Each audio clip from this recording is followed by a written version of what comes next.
ನಮಸ್ಕಾರ. ಮನಸಾರೆ ಕನ್ನಡ ಯೂಟ್ಯೂಬ್ ಚಾನಲ್ಗೆ ಸ್ವಾಗತ. ಈ ದಿನ ನಾವು ಬೆಂಗಳೂರಿನ ದೊಡ್ಡ ಗಣಪತಿ ದೇವಸ್ಥಾನದಲ್ಲಿದ್ದೀವಿ. ಧಾರ್ಮಿಕತೆ, ಸಾಂಸ್ಕೃತಿಕ ನೆಲೆಬೀಡಾಗಿರುವ ಬಸವನಗುಡಿ ಬಡಾವಣೆಯಲ್ಲಿ ಈ ದೇವಸ್ಥಾನ ಇದೆ. ಮೆಜೆಸ್ಟಿಕ್ನಿಂದ 6 ಕಿಲೋಮೀಟರ್ ಹಾಗೂ KR ಮಾರ್ಕೆಟಿಂದ 3 ಕಿಲೋಮೀಟರ್ ದೂರವಿರುವ ಈ ದೊಡ್ಡ ಗಣಪತಿ ದೇವಸ್ಥಾನ ಇತಿಹಾಸ ಪ್ರಸಿದ್ಧವಾದದ್ದು. ಬ್ಯೂಗಲ್ ರಾಕ್ ಉದ್ಯಾನವನಕ್ಕೆ ಹೊಂದಿಕೊಂಡಿರುವಂತಹ ಈ ದೇವಾಲಯ ಪುರಾತನ ಇತಿಹಾಸ ಹೊಂದಿರುವ ದೇವಾಲಯ. ಸುಮಾರು 5 ಎಕರೆ ಜಾಗದಲ್ಲಿ ನಿರ್ಮಾಣಗೊಂಡಿದೆ. ಏಕಶಿಲಾ ಮೂರ್ತಿಯಾದ ಈ ಗಣೇಶ ಉದ್ಭವ ಮೂರ್ತಿಯಂತೆ.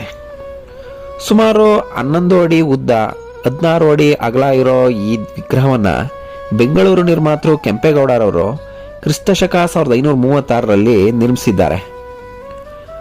ಸುಮಾರು 500 ವರ್ಷ ಇತಿಹಾಸ ಹೊಂದಿರೋ ಏಕಶಿಲಾ ಚತುರ್ಭುಜ ಗಣಪ ಇದು. ವಿಜಯನಗರ ಶೈಲಿಯ ಮುಖಮಂಟಪವನ್ನು ಹೋಲುತ್ತೆ. ಶಂಖ, ಚಕ್ರ, ಮುರಿದ ದಂತ ಹಾಗೂ ಪ್ರಸಾದವನ್ನು ಹಿಡಿದುಕೊಂಡಿರುವ ಈ ವಿಗ್ರಹ ಆಕರ್ಷಣೀಯವಾದದ್ದು. ಶಕ್ತಿ ಗಣಪ, ಸತ್ಯ ಗಣಪ, ಇಷ್ಟಾರ್ಥ ಸಿದ್ಧಿ ಗಣಪ ಎಂದೆಲ್ಲ ಈ ಗಣೇಶನನ್ನ ಕರೀತಾರೆ. ವರ್ಷಕ್ಕೊಮ್ಮೆ ನಡೆಯೋ ಬೆಂಗಳೂರು ಉತ್ಸವ, ಸಂಕ್ರಾಂತಿ ಉತ್ಸವ ಹಾಗೂ ಕಡಲೆಕಾಯಿ ಪರಿಷೆ ಉತ್ಸವ ಇಲ್ಲಿಯ ವಿಶೇಷ. ಈ ದೇವಾಲಯದ ಮುಂಭಾಗದಲ್ಲಿ ನಾಗವನವಿದೆ. ಸುತ್ತಲೂ ದೇವಾಲಯಗಳಿವೆ.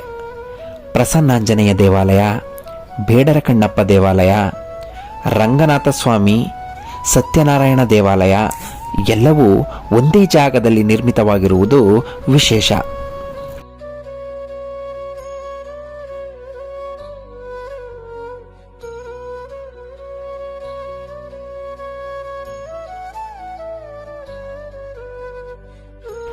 ಗಾತ್ರದಲ್ಲಿ ದೊಡ್ಡ ಗಣೇಶನಿಗೆ ಇಲ್ಲಿಯ ಬೆಣ್ಣೆಯ ಅಲಂಕಾರ ವಿಶೇಷ.